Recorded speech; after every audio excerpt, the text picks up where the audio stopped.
So this illustration comes out of the state of Pennsylvania.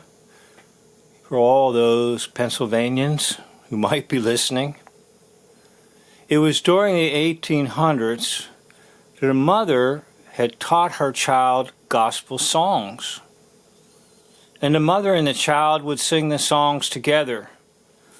Now sometimes the Indians would raid villages and bring terror to the settlers.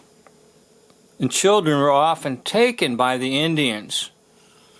The Indians wanted to raise the white settler's child as an Indian to help the people to understand their culture and their ways.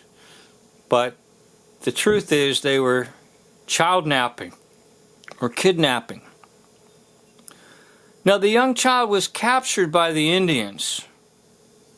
And it took about 20 years after the kidnapping or child napping before treaties were signed with the Indians.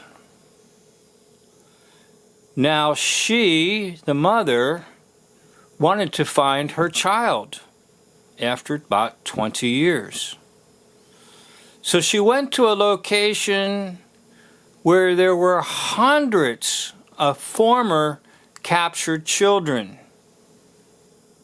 The question was, would she recognize her own daughter? Would her daughter recognize her mother? Remember, there's a period of about 20 years missing. So the mother is searching among all these hundreds of children who now are youth and getting very frustrated.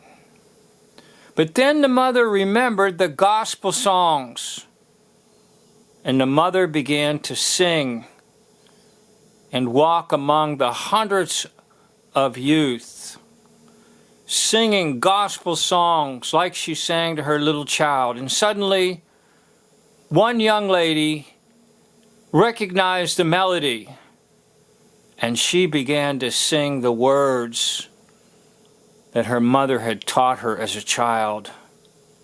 And the mother and the child were reunited. So once the gospel is inside anyone, the melody can come out at any time, and the lyrics can be sung.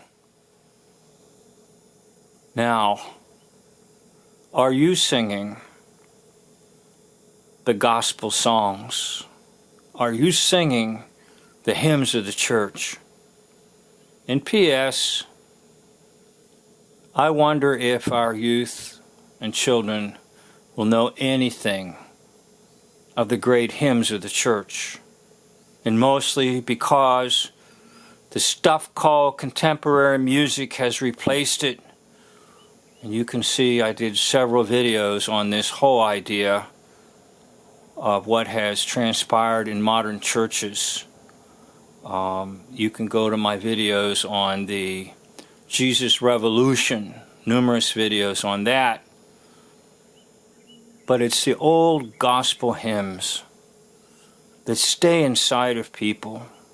And another PS, a PS to my PS, I have done a lot of services in nursing homes, and you see people staring off into space all the time. But if you bring them into a room and you start playing the great gospel hymns of the church, some of them will come alive again. Because nothing can replace these great hymns like Amazing Grace. What a friend we have in Jesus. I'd like to thank you for watching this video. End of video.